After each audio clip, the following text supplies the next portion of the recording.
How can we use color combinations to elevate our artwork? Why should we be paying attention to which colors we use? This is a painting by contemporary artist Jordan Castile. She painted this in 2015 and is making use of color theory in this picture. On the topic of color, she says, "Color holds a great sense of importance for me in helping to emphasize emotions, personality, etc. Each palette is uniquely chosen in advance, based on the story of the subject and the general feeling I desire to share." So, you might use color to emphasize the emotions in an artwork, to illustrate the personality of a character, or to set the overall mood. In order to be able to use colors this way, we have to first consider, how do different colors make us feel? What people, places, objects, and ideas do they remind us of? When you look at the color red, for example, what comes to mind? What does red remind you of? It's an intense color, it's warm, it evokes heat. Think of when you've heard the phrase that something is red hot. It might remind you of blood, or roses, or volcanoes. This idea is called the psychology of color. All colors have ideas we associate with them. On screen, I've put a list of these ideas, such as yellow being associated with sunshine and hope, and purple being associated with royalty, pride, and mystery. But this is not color theory.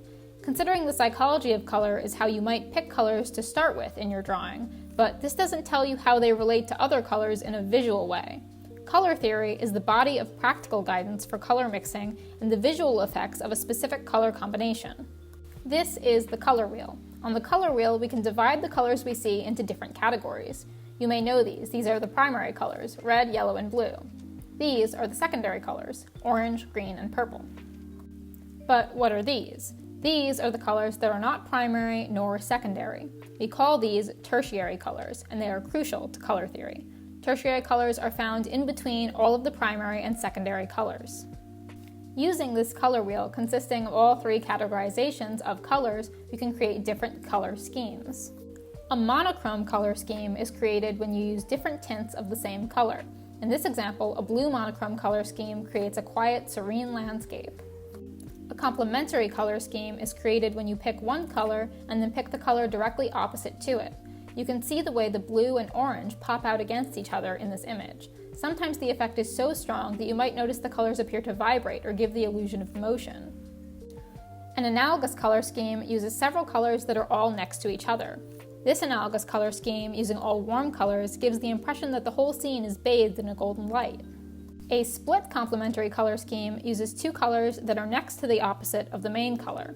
Some of these color schemes are more popular than others. You may have heard of complementary colors before, but triadic and tetradic color schemes are rarer to come by.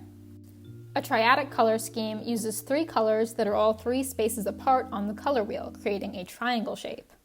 A tetradic color scheme uses four colors that are all two spaces apart on the color wheel, creating a square shape.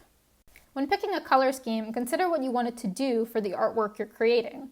A warm-colored monochrome scene with reds and oranges might appear cozy and autumn-like, while a cool-colored monochrome scene with blues and purples might appear colder and more winter-like. If you have an artwork with a strong focal point that the viewer should be drawn to, consider using a complementary color scheme and making that focal point a complementary color. This will draw the viewer's eye exactly where you want it to go. The gist of color theory is that when you follow its practical guidance for selecting colors, you will inevitably create an appealing color scheme. In the case of, for example, a complementary color scheme, all you have to do is pick a color of your choice and then find the color opposite to it to have a color scheme ready to go. If you don't know which colors fit best with your piece, refer back to the psychology of color or consider your own personal associations for each color. Orange might remind you of something different than it does for someone else. Let me know in the comments, what are your favorite colors to use in your art? Thank you so much for watching. I'm Bia, the artist of Tinkalila Arts. Today I wanted to do a different style of video. This has been an introduction to color theory. Most of you might not know that I actually went to school for art education and got my teaching certification recently. The content in this video was adapted from a color theory lesson I gave in the classroom. There are probably a lot of videos about color theory already on YouTube, so this is just my take on it and how I taught students about color theory. Let me know if you found this video helpful and if you might be interested in more lesson-style videos. Please consider subscribing, and you can find me on Facebook, Instagram, and TikTok at Tinkalila. See you next time. Bye!